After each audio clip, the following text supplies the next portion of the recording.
The South African Weather Services says 2 winter systems will be felt into the weekend. So what does this mean for COVID-19 infections? To find out, I'm now joined by University of KwaZulu-Natal Deputy Vice-Chancellor for Research and Innovation, Professor Mosa Makhubela. Professor, thank you so much for joining us this evening. Let's just start with a very simple question. When it comes to weather, how does our weather systems, or how do weather systems affect the spread of COVID-19, if at all? Good evening, Tony. It is an important question when it comes to COVID-19. You'd remember initially we thought that infections for COVID-19 would be much faster in terms of spread and transmission in the cold weather. But we have learned in the past year and a half that the SARS-CoV-2 virus that causes COVID-19 has no respect for weather. In fact, whether it's warm, whether it's cold, transmissions have happened, and we have seen surges of infections in the summer, surges of infections in the winter. So it really comes down to not so much the virus itself, but mostly how we actually as people behave depending on the weather. Because then, as we said, the famous adage of the virus doesn't move, we move it.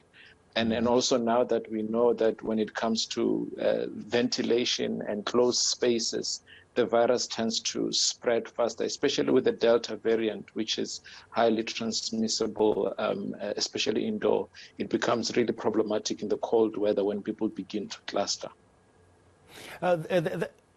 Sorry, Professor, we seem to be losing you there a little bit. Let me just try to come back to you. And I think you were trying to make this particular point, because we're in winter now, and one would assume people are moving around a lot less and so forth. You're less likely to go out, but yet you're finding, this particular wave that we're going through now has been severe. Absolutely. I think that because of the Delta variant, Tony, we are seeing high transmission. The Delta variant is highly transmissible.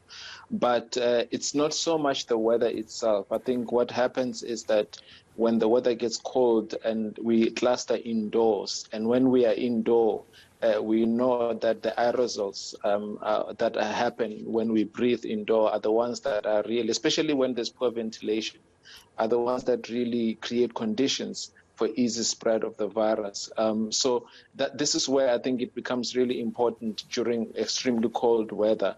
And I think that the problems with the cold weather, yes, they go beyond COVID-19 in terms of shelter and people who are exposed to the cold and hypothermia. But when it comes to COVID-19, it becomes important to come back to the basics of preventing spread in terms of wearing masks, especially if we've got effective masks that will help to prevent the spread in terms of aerosol, but also when we are indoor, making sure that we don't cluster in places where there's poor ventilation.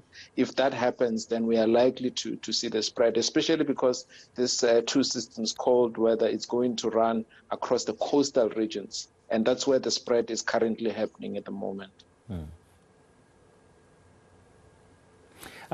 So, Prof, we're going to have a cold a few days. It's also very windy. I want to talk to you about sinuses and allergies and so forth, because we're in August. We know it's very windy. This afternoon was incredibly windy here in Gauteng.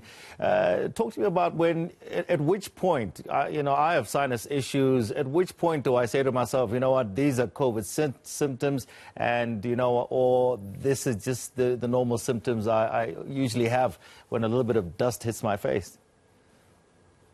Yeah, it's an important question, Tony.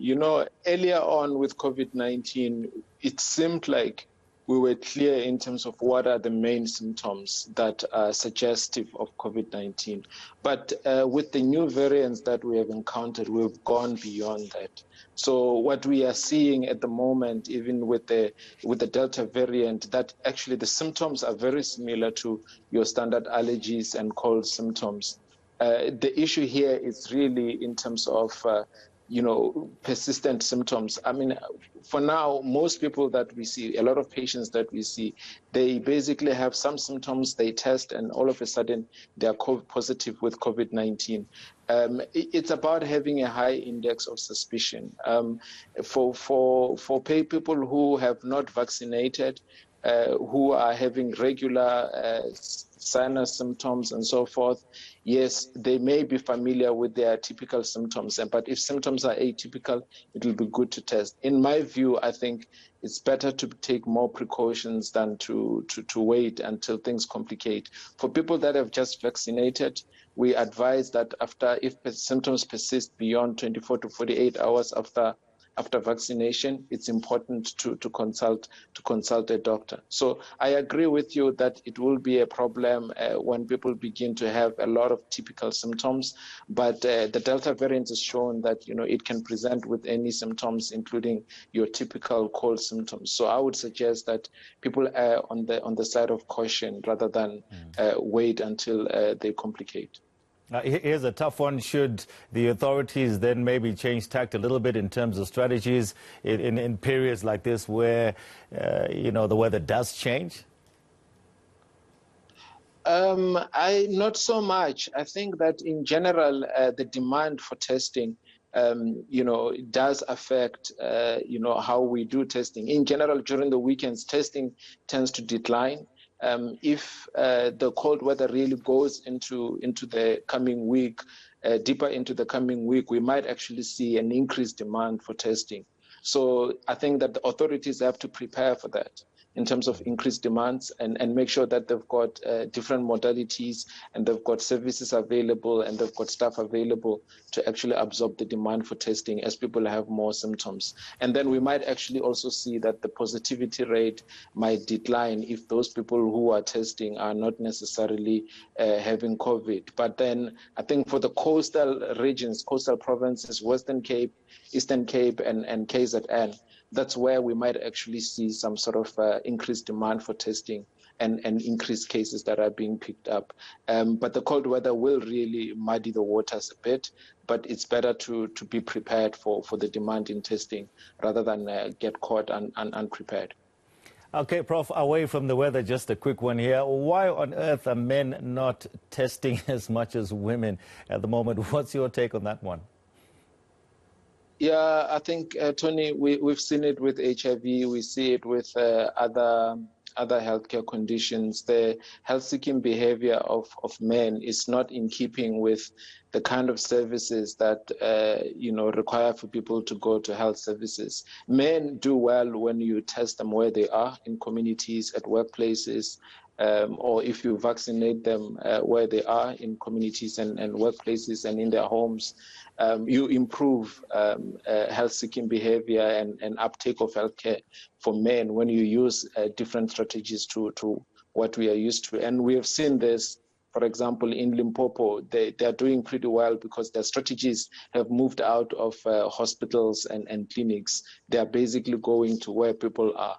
So if we adopt those strategies, we will do better with men. They are not necessarily particularly against vaccination. It's just that, we talk about the feminization of health services that makes it difficult in terms of health-seeking behavior because of the gendered pattern of how people use healthcare. Other than that, I think that 40% of men getting vaccinated is still pretty good compared to what we've seen before. It could be worse. But I do think that we can improve our strategies in terms of reaching men. All right, fantastic. Maybe we must start offering a couple of beers after that or something like that. Professor, thank you so much. You never know anything to get them vaccinated. Prof, thank you so much this evening. That was UKZN Deputy Vice-Chancellor for Research and Innovation, Professor Mosa Makhubela.